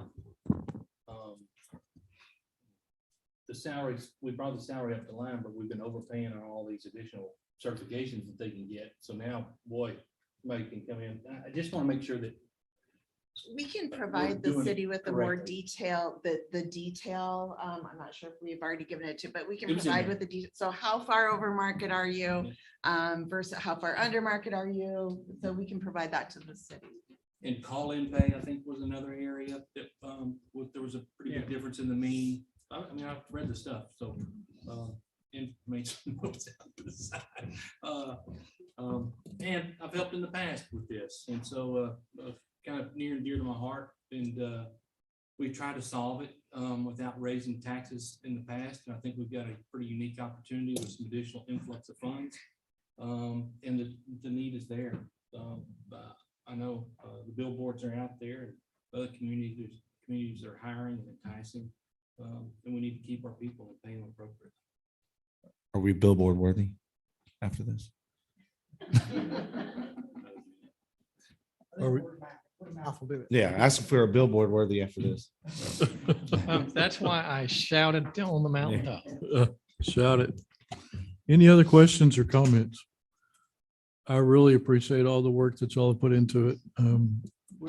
We would be ready for a motion if y'all are at this point in time. We certainly are prepared to talk about the ARP funding as the next item. Okay. If y'all want to hear that first, but we certainly believe the plan is ready for implementation. So what about the little things like certification and some of the other opt-out benefit payment and those minute things that I think are critical to the overall plan? And limiting vacation or sick time. I mean, hey, we have accrual of 5 years, but after that, use it or lose it. We're not going to give you 6, 7, 10 years. Those are policy issues in our personnel manual. Charlotte has an effort underway right now to look at the personnel manual from top to bottom. And our benefit package is very generous in terms of vacation and sick leave across the board, basically. And we were over the mean in a lot of We are. smaller incremental items that really do add up. And so But I think we those can- merit looking at, they do. So if we approve this tonight, are we approving all that? We're not making any changes. no in those- changes to Those that. policy type items that are, inherent in our personnel policy, our personnel handbook. We're not making changes in those items. But the study is recognizing the fact that we exceed the market in some of those areas, and they need to be looked at. In a similar way for water and sewer folks that for call out pay and time paid. I'm sure you saw that as well. Maybe we're below the market. And so there are other things that need to be looked at that have been identified by the study. It won't be solved tonight. This is the study itself and the major implementation on a salary basis. The benefits will come later. Why are we having to wait till April if we approve this tonight? It just, Well, that's the way the numbers are, but it's the dollars are there. yeah, some of it's funding. Some of it is just the implementation of having to plan a pay period and at the beginning of a pay period, making a change and that sort of stuff, or that kind of stuff. I mean, it was just a kind of a mid-year implementation type of thing to give us time to do that. I think the word will get out very quickly though, and we HR, won't have people very small testing. department, HR and all the Okay. input of all Okay. that to get it done basically, but we feel good about April 1. Given that we can work our policies and address the things that we show where we're over market and under market at a later date, I would move that we approve the plan as presented tonight. We have a motion and a second to approve the compensation study and implement that study. All those in favor, please say aye. Aye. Any opposed? Motion passes unanimously. Thank you. Thank you. Very much. Thank you, thank you, thank you. Thank you, Lori, for coming all the way from Arizona. We appreciate that. Mike and Charlotte, appreciate y'all's work on that too. And as Craig and John have just said, there may be a few personnel policies that need to be reviewed and tweaked, and that might save us a little money on the side. But I think the main thing is we've finally gotten the study done and we've implemented it, and I think it's going to benefit. Y'all don't have to leave just because you got a raise. Item number 17 is a work session to conduct and discuss possible uses of federal funds provided by the American Rescue Plan Act of 2021. Mr. Rogers. Mayor and council, I want to spend some time to talk about some possible things that we can fund with ARP money. We talked about one of them already. Before we get too carried away, this is a picture of our beautiful White House. You notice that guy standing right there? I don't know if you noticed that, but there's probably one of those guys there all the time. So It's called a sharpshooter. that's exactly what he's called. That's exactly what he's called. The American Rescue Plan Act, or ARP, of 2021 delivered $350 billion to governments across the country to support their response to and recovery from COVID-19 emergency. The purpose is to make sure governments have the resources to fight the pandemic and support families, to maintain public services amid declining revenues, and to build a strong and resilient economy going forward. There's 4 eligible categories of expenditures: public health and negative economic impacts, one of those. Another is premium pay for eligible workers. The third is government services to the extent of revenue loss. And the one thing I want to point out there is this up to $10 million. That was an improvement when the final rules were written. They raised that up to $10 million. Now we are going to get 5.6 million. We could consider every dollar of that to be revenue loss to the city of Belton. The reason that's important is that spending category is more flexible. The reporting requirements are more streamlined. It just pays off for that. The final category is investment in water, sewer, and broadband. So as I just mentioned, what does that mean to us? Well, the city was allocated $5,670,000 of ARP money, and we've already received the first half of that. $2.8 million we received on August the 23rd of 2021. On August 23rd of 2022, we'll get the second half of that funding to bring our total to $5,670,000. The key to this money is it must all be obligated by December 31st of 2024. and must be spent completely by 2026. So what that means is you could apply that to projects, say, at any time prior to December 31st of 2024, as long as you spend all of that money down within 2 years. So they gave us a little more time there to actually spend this money. So what we're here tonight to talk about some particular things that we could use this money for. And some of these we've, staff has kind of looked at ways of spreading this money throughout our community. And I've kind of provided some examples. This is something for you to discuss tonight, build upon if you want. If you don't want to do any of these, let us know. We're trying to get a feel for your, what you'd want to do with this. But the first one is what we've already talked about, implementing the cost, the compensation study. We'd use $1.2 million for that. Again, I showed you that timeline. What we'd like you to consider is a $100 bill credit per account, for each utility account.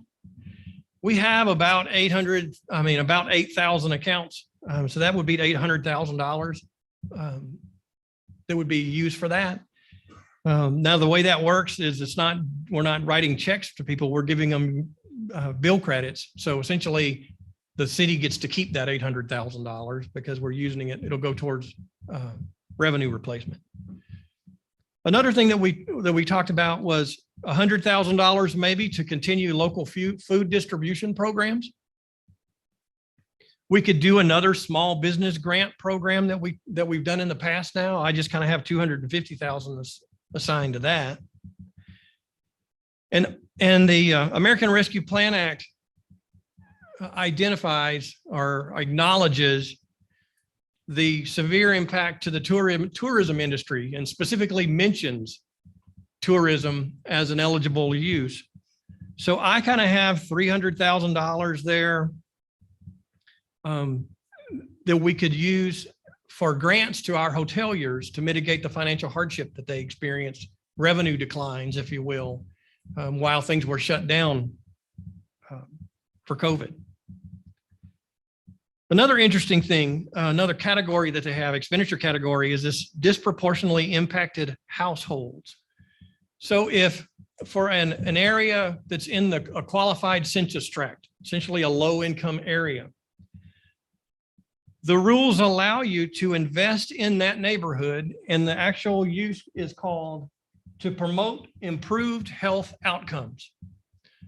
So the thought there is we could take, and I just put $1.5 million in there, we could build Standpipe Park if you wanted to, which we've been talking about for a while, have applied for grants a couple of times and have not been successful. We have one currently in the works now, but we could use that to construct a park in that area that will allow people to get out, exercise, have a place to get some clean, breathe some fresh air, and basically improve the health outcome of that particular area. Another particular use that we'd like to point out is for $500,000, we kind of looked at modernizing our metering equipment. What we're really talking about here is the communication portion. We're not replacing meters with that. What we'd be doing is replacing the little black hockey puck that you see on top of your meter box that communicates back to our tower. In 2024, say, because that's the timeline that this has, by 2024, a lot of those are going to be almost 10 years old by that time. We're going to be replacing those. We know it in the future. We might as well use federal money to do it on the federal government's dollar, not ours. So this $500,000 would replace like 2,500 of those little registers. It's a radio, if you will. Again, that's something that we're going to have to do in the very near future. So we might as well, we could take advantage of that now. And then I just kind of have this $1 million that you see there. That's just kind of a catch-all for other water projects that we know we have coming in our CIP We could use some of this ARP money for that. We just have to be careful about that timeline of 2024, 2026. So these are kind of the things that we thought about. Staff also considered, and just for your consideration, weatherization of some of the homes in the area, which is an allowable expenditure through the Fort Hood habitat. I don't know how many we could, we had to decide how much money would you want to put there. We could do possibly some sidewalk maintenance downtown. That one's a little bit trickier fitting into one of these boxes, but as I said, because up to $10 million is revenue replacement, that's a pretty broad expenditure category there. So this is just $5.6 million worth of items that we kind of are bringing to you tonight. What we'll do after getting your input tonight, we'll come back maybe at the next meeting with a formal resolution on how we will allocate funding, ARP funding to certain things. And then, but then as we have contracts, anything over $50,000, we'll have to come back to council, that sort of stuff for just by law. So I'm throwing this out here for you. Tonight's just a discussion item on these things. Go. Historic minority church, but can we squeeze that in anywhere? Probably could. We have.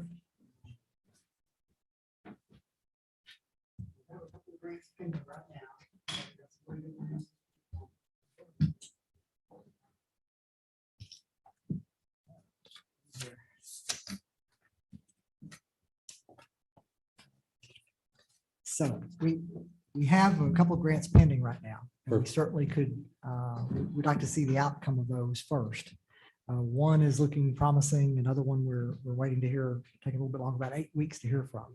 But remember, we could allocate the money to this use, and then if the grants are successful, we could reallocate the money still within the window. So I appreciate you mentioning that. That's a really important project. We've tried numerous times to get funding from Mount Zion, and I would love to include that in a similar way as the neighborhood investment for the same part. Is there a way to look at a couple of things happened that because of the pandemic and some of the schooling things that have been occurring? I've been really concerned about the increasing size of the chasm between educated children who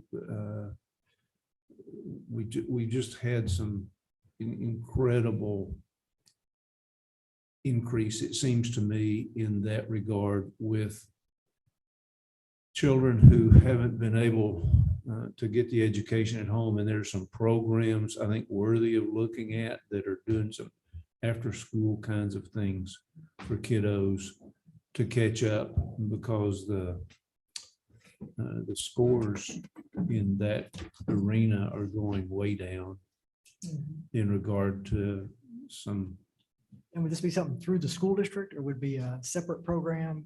I think it could be a separate program. I know there are a couple of folks in Killeen who are looking at some really exciting programs to do after school kinds of things for kiddos who have fallen behind. I think Matt Smith has been made aware of a couple of those. I think the school board would be really interested in that. I don't know how to partner with that. I know we've been looking at some of those things, how we can be involved in helping kiddos catch up, and some of the programs they're offering are really interesting and exciting for the children, I think. Okay. Thank you.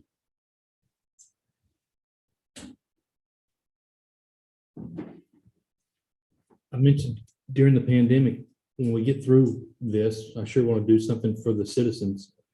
And pulling 25,000 and getting somebody to come play downtown. Amen. And helping our retailers down there on a weekend. Yep. But we are the seed and the catalyst for that. I think that's critical, and would be so appreciated by the community and the retailers. And what a goodwill and not a tremendous amount of money, especially percentage of that. I think sure could go an awful long way. And I think Duty's on that's it. We're a working whole on lot of the spirit of this initiative. That, don't you think? Yeah, I would say past history being a part of a small business that a couple of us up here were a part of that did not go so well during COVID, but some small business stuff when you see what neighboring cities have done for, downtown revitalization, the amount of grants, things like that they give out. I'd like to see that number maybe a little higher, or, if we're committing to the compensation study implementation and, just a quick search of my emails for past sales tax emails, 1 month we were over 100,000, another month on the low end was over 50,000. If you spread that out over, let's say 6 months between April and the end of the fiscal year, you could recoup quite a bit if, we set aside to say, hey, our, excess sales tax, let's put towards reducing that 1.2 and moving some of that funds around, something along those lines. Maybe we just get a little aggressive over a 6-month period to say, okay, all of our excess sales tax or whatever could happen, that we could shift some of this money around to certain things. I would be for small business grants. It's their sales tax money, and that's coming back to that could come back to them in a greater impact. I recall there was some money set aside to help folks who had trouble paying their utility bills during the worst part of the pandemic. And as I recall, we really didn't spend much of that. Is that correct? That's correct. I believe we gave $10,000 to the United Way. I believe there still is some of that left. And I'm thinking the last time I talked to him, it was 3,000 or maybe still left. That's a process that somebody has to apply for and that sort of thing. Yeah. What we'd be talking about here is a direct credit on every account holder's utility bill. And our average water usage last year, I believe, was around 6,300 gallons. So if you do $6,300 gallons and apply all the other charges to it, the utility bill for that would be about $96. So this would actually, even at $100 for your average guy, would get 1 month of service credited back to him. And that's residential? This is just residential, correct? But we would apply it. I mean, I'm trying to make this easy on staff too, and not cherry pick. And we would literally put the credit on all accounts. So even commercial would get it. May not be as meaningful to Walmart to get $100 utility bill credit. But we would certainly, the plan would be for this would just to be take it and give it to everybody across the community. While I propose more small business grants, I would say, what would the extra labor be in trying to decipher that out to households? Okay. I worry about giving the perspective that we're so flush. We've had such a big influx of funds that we're giving everybody a free month or $100 credit on a water bill. And we'll probably do a water rate study in 2023 and Jack it up. see that we need to raise everybody's Underway right now. Yeah, Study that's is underway coming. right now. That'll be coming. I think we're gonna bury ourselves with that. That idea of Just trying to blanketing share it. Just trying to everybody. share it a little bit with the customers, federal government passed the money down. We're just trying to find a way to share some of that with, every household. No, I appreciate the attitude of trying to lighten everyone's burden, but I feel like there's a whole bunch of folks who don't really need that $100, and it might be better to target those who really do. I mean, that's personal opinion. That'd be, to that point, do we have delinquent accounts? Do we have frequent delinquent accounts? Yes. Is it possible to reach out to those people? I don't know how to play that, but I think to Wayne's point. So what I'm hearing you say, do you want me to, instead of going the blanket, let's maybe be more strategic, and maybe it ends up being I'm just saying same amount of dollars, 800,000, but more strategically placed with delinquent accounts or, those kind of really people trying to get people caught up. I think that's a good start.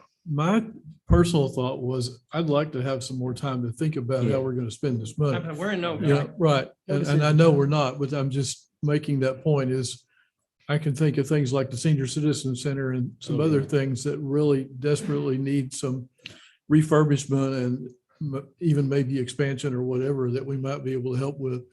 And I appreciate you putting together a starting list, but I think we need some time to just do some brainstorming and think about how we can best do it, because I know we're not going to get these kinds of, this manna from the sky is not going to drop down on us every year.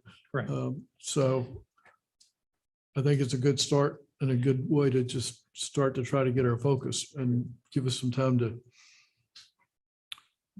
Let's keep the 1.2 in there for Yes, sir. implementation of the comp study. I'm all for After that that- one. I'm all for that 1.2. After Yeah. that, After that, then I'd like certainly to think about. we have some- a limited amount of funds. Again, we were just kind of trying to throw some ideas out.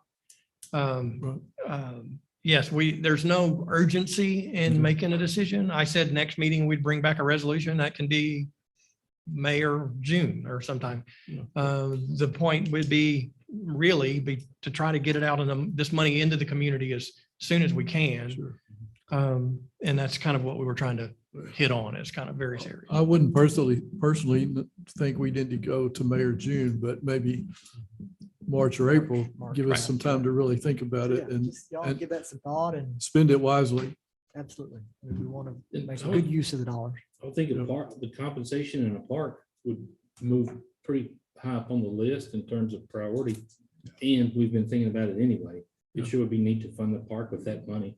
Well, it'd be neat to name that the Dr. Roscoe Harrison Memorial Park too, since he Thank you. grew up in that Yeah. area and had some vision about what that could be. And I appreciate the work the staff's already done just in 24 hours on that thought. And if we get a grant to pay for it, then we can target that money somewhere else, Yeah, right. Absolutely. which would be even better. But it's done. Yeah. Correct. Either way, we get what we need. We've talked about that standpipe, for quite some time. It would be great to be able to move forward on that. Would it be important or helpful to make a decision on the compensation part? Or do we have? some No, time? you voted. I trust you. Did I say that? That money is Yeah. not accessible. That money is taken. I would say from a staff standpoint, if the 800,000 or the number doesn't have to be 800,000, but if the water bill is important to staff, you could target low-income housing, low-income apartment complexes, reach out to some area nonprofits like these two up here and just kind of see where areas of need would be. Focus that a little bit more. if you'd like. And I agree with moving up the park into Mount Zion. Yeah. Mhm. No, John, it should Allocate happen. separately for that as well. I Sure. found my sheet. Yeah, we have two grants pending right now, one for 75,000, Preservation Texas, some encouraging comments that we've gotten from them in the last week or so. We have another one pending, the National Trust for Historic Preservation, 125 pending, and that's about 8 weeks out for a decision. So I think we're still within the time frame to perhaps set the money aside in the proposal and then wait and see what happens and try to get both those projects done, Mount Zion and the park. That'd be great. I mean, That'd that be awesome. that would be awesome. great. And And, a party. and John's party, John's party, party. He's Party at the new working on the park. party. Even I'm- if that has to I'm come out of all the for a general good fund, we're party. gonna do that. so. You're still collecting my sprinkler rate. I'm gonna stay on you on that. That's part of the study. Okay. Part of the- Any I other, said John Holmes said. any other comments about item 17? That was a work session. We don't need to take any action tonight. If that be the case, there is no further business and except we have an executive session in about 3 minutes.